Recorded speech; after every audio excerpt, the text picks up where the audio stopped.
Hey, what's up, everybody? Check it out. I got it working. I got everything back up and running. Holy smokes. All right, so welcome to the game. Oh, game. See, I just did that. Welcome to the Power Prints development blog. So, for all you PowerPrint backers who are wondering what the hell is going on, let me walk you through. First, I'm going to do updates, and then I'm going to do art tips. So, if you're interested in some art tips, hang around for the end of the cast. If you just want the updates, let's get right to it.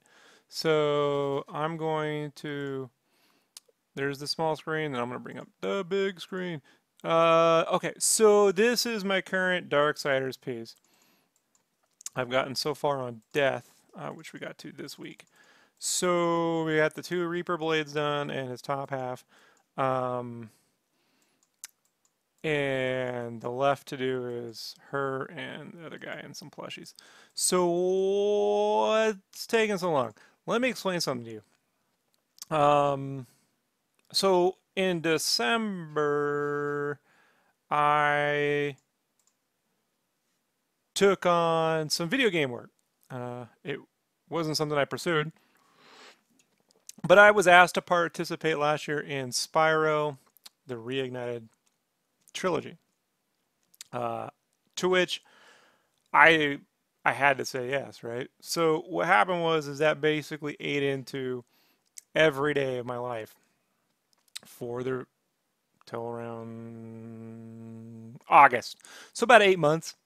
8 months of time that just kind of some days I was working on this, some days I wasn't, a lot of days I wasn't. Mostly to get up to speed at the level of detail that they needed me to do. And then my contract was up, and I came back to work on this, and now I got another game studio asked me to join in. So I've had to make some concessions to getting this done. So what I'm going to be doing here on out is taking 0 commissions, taking 0 freelance other than the game work I have to do, and then focusing that extra time on finishing power prints. So that's where this Darksiders piece comes in.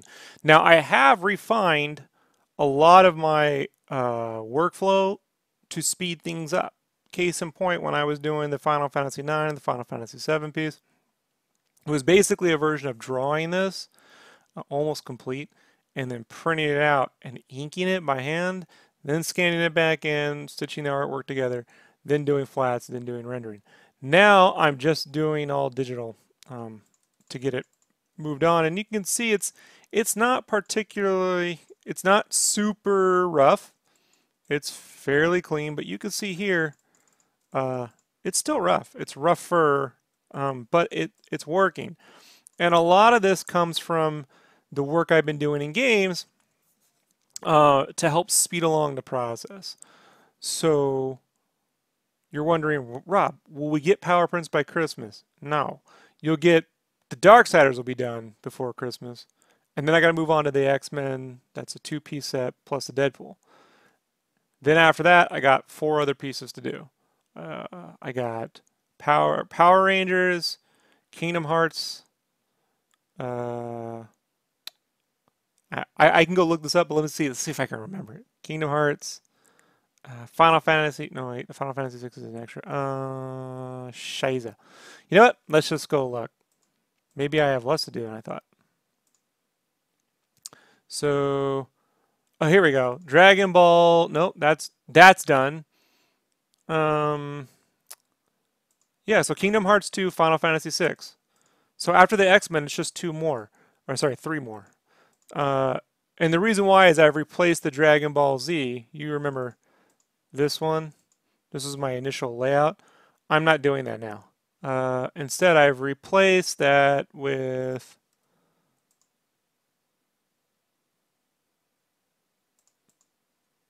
let's go to with this one.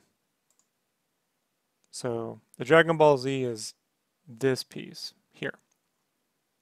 Let's see that in giant glory. See?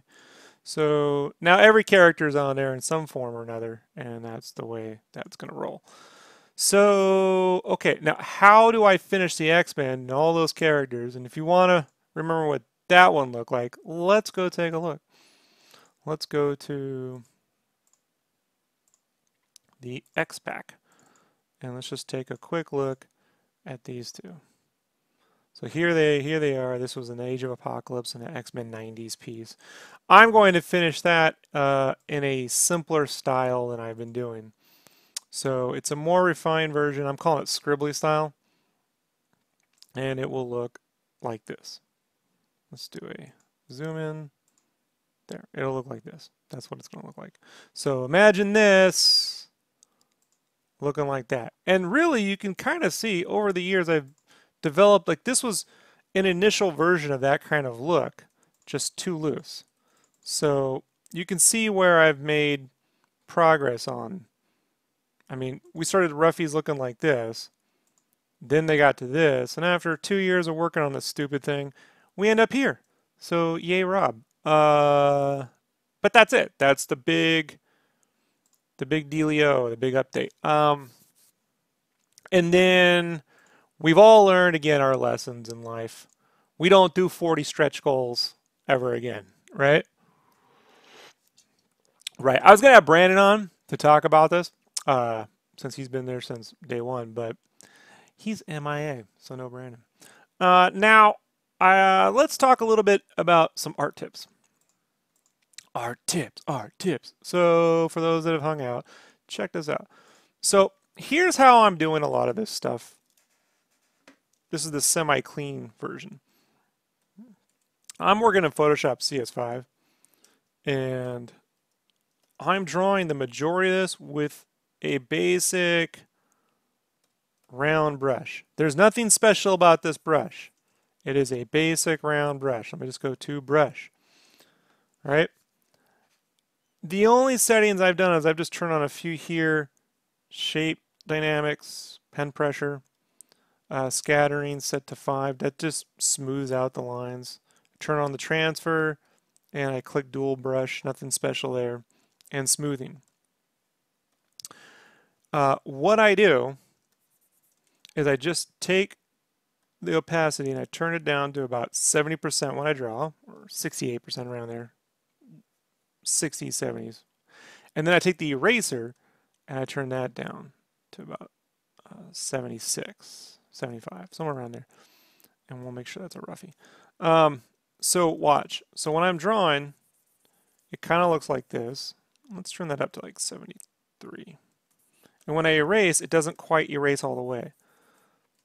So what happens is, if I sketch in my basic silhouettes in 100% opacity. So let's say I do a little shape like this, right? Say I want to kind of work out a skull. And I'll kind of work out a shape like this, and I'll actually turn the opacity up to 100%. And I kind of carve out the shapes. And sometimes I'll just throw on, if I need foreground shapes, I'll add another color.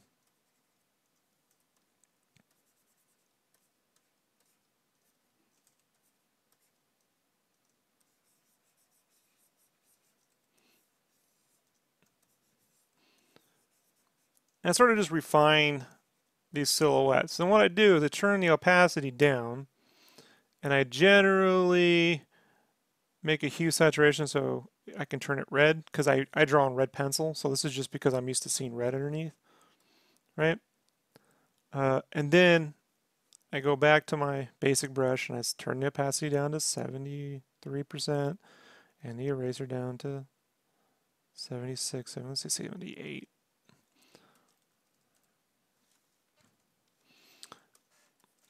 And then let's turn the size down to about a 5, about a 5. Now I come over to this Lazy Nezumi Pro. I've had this off. I turn it on and I set the smoothing to pressure gain. What this does is this sets the gain. This is, how do I explain this? This will double or quadruple or quintuple the pressure that I'm using, so I don't have to put much pressure on. So sometimes when you're using like chalk brushes, it's better to turn it all the way up to like 3 or 4. I usually leave it at 2. This just doubles the pressure, and then I usually leave the amount at 10. If I need a super smooth line, like perfectly clean inks, I'll turn it up to 25 or 30. So I'll set this between 10 and 10 or 15, depending on how I feel. And then I can come here and I try to not worry about making it perfect. What I do is I carve the shapes out using the under silhouette, the little roughie, as a guide.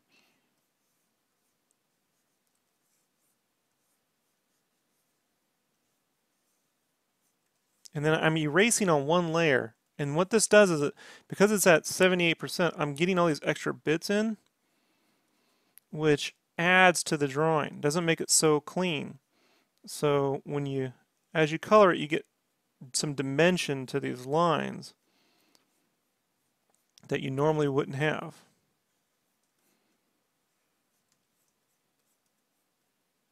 It's kind of like a kneaded eraser.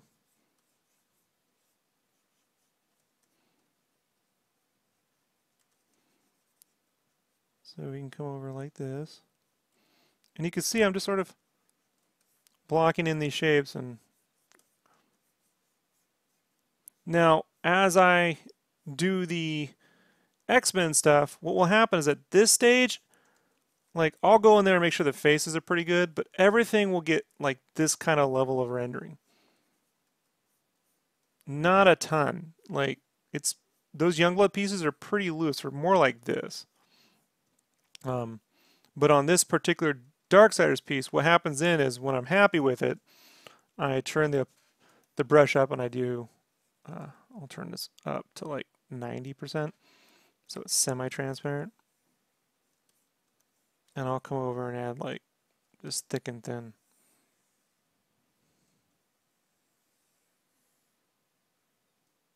And if it's a little wobbly for you, you can just turn your Lazy Nezumi plugin up to like 25, right?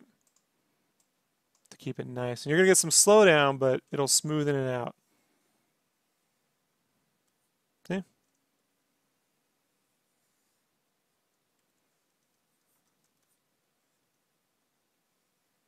Now, one of the benefits to this is, you see all these little extra things like these teeth? These teeth are actually done very simply. I'm going to show you how right here. I'm going to create a new layer. I'm going to double click it, and I'm going to go to stroke and color overlay. I'm going to set the overlay to white, so no matter what I put on here, it'll draw white. And then go to stroke, and I'm going to set it to 2 pixels center, or sorry, outside. And I'm going to turn the opacity down on that about 80%. And what that'll do, I got to turn the opacity back up to 100. What I can do is I can come in here and just block in.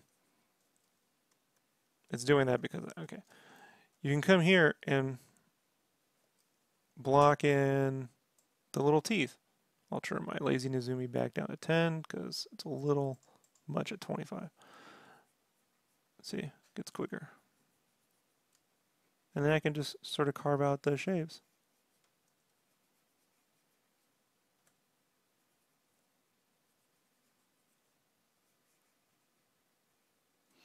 And then what you do is you can just go over, create a new layer, and then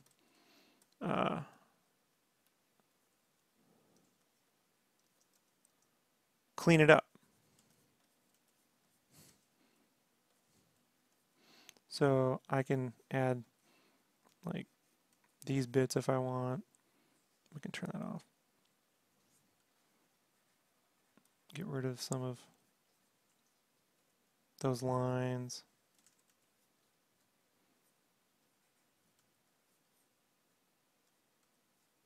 So very quickly, you can start to build up lots of little extra details and stuff without drawing a ton of stuff.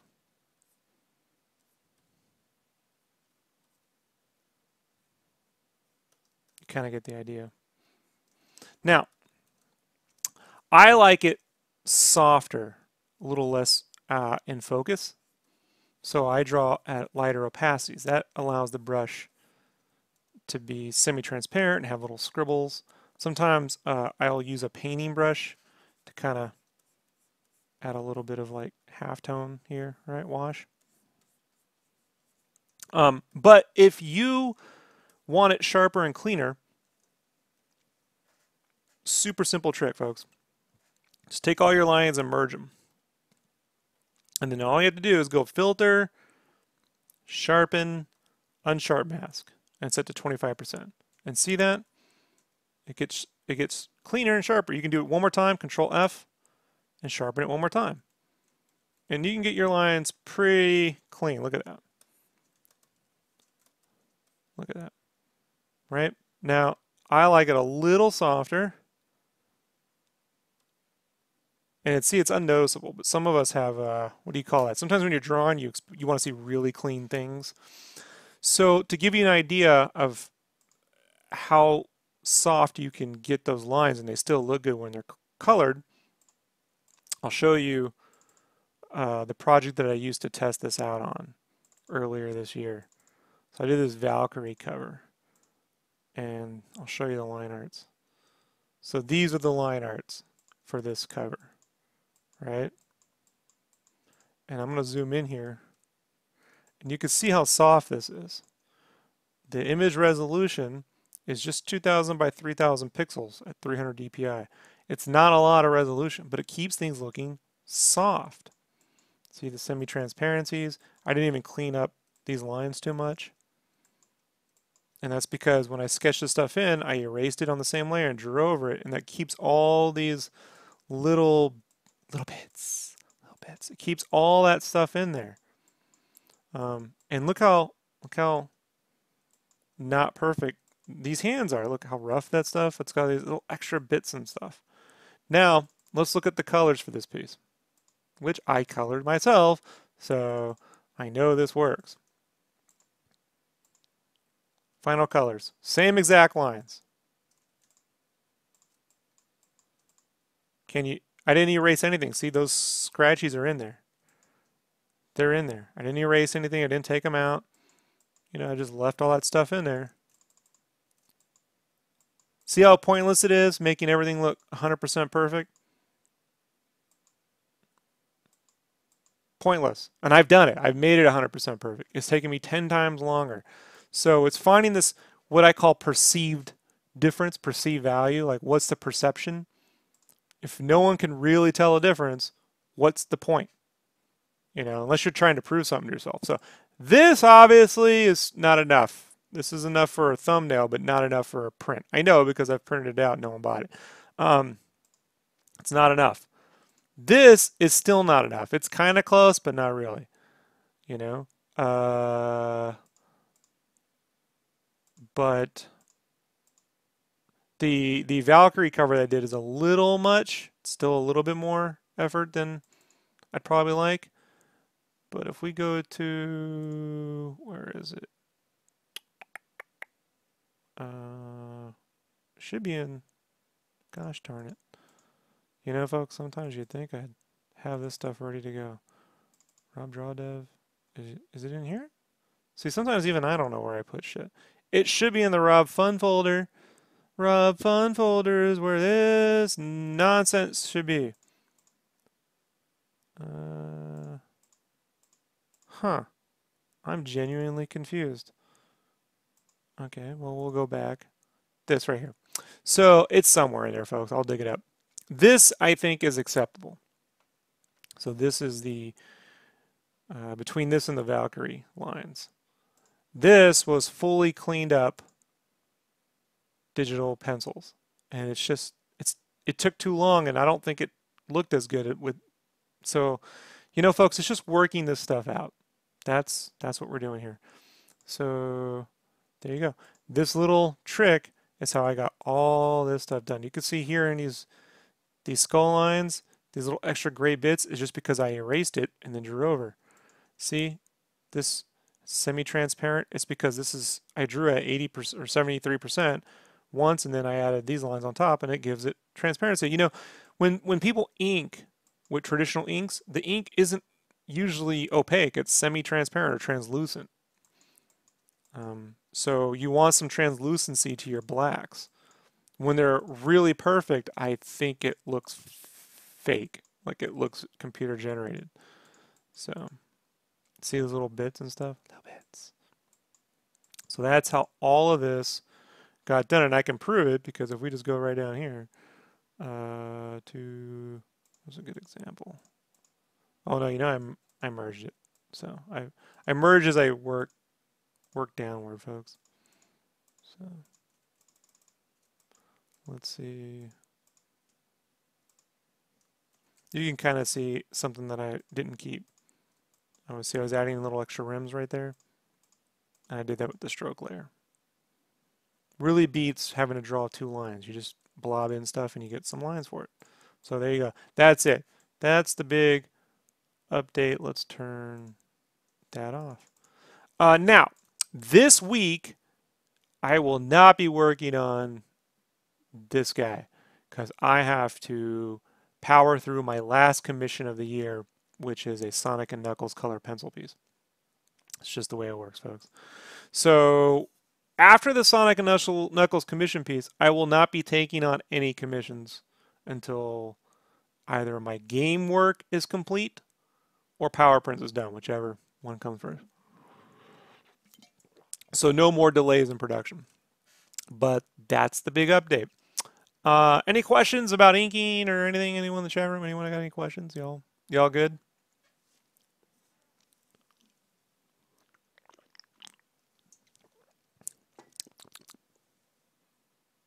Nothing? All good? Looks like we're all good.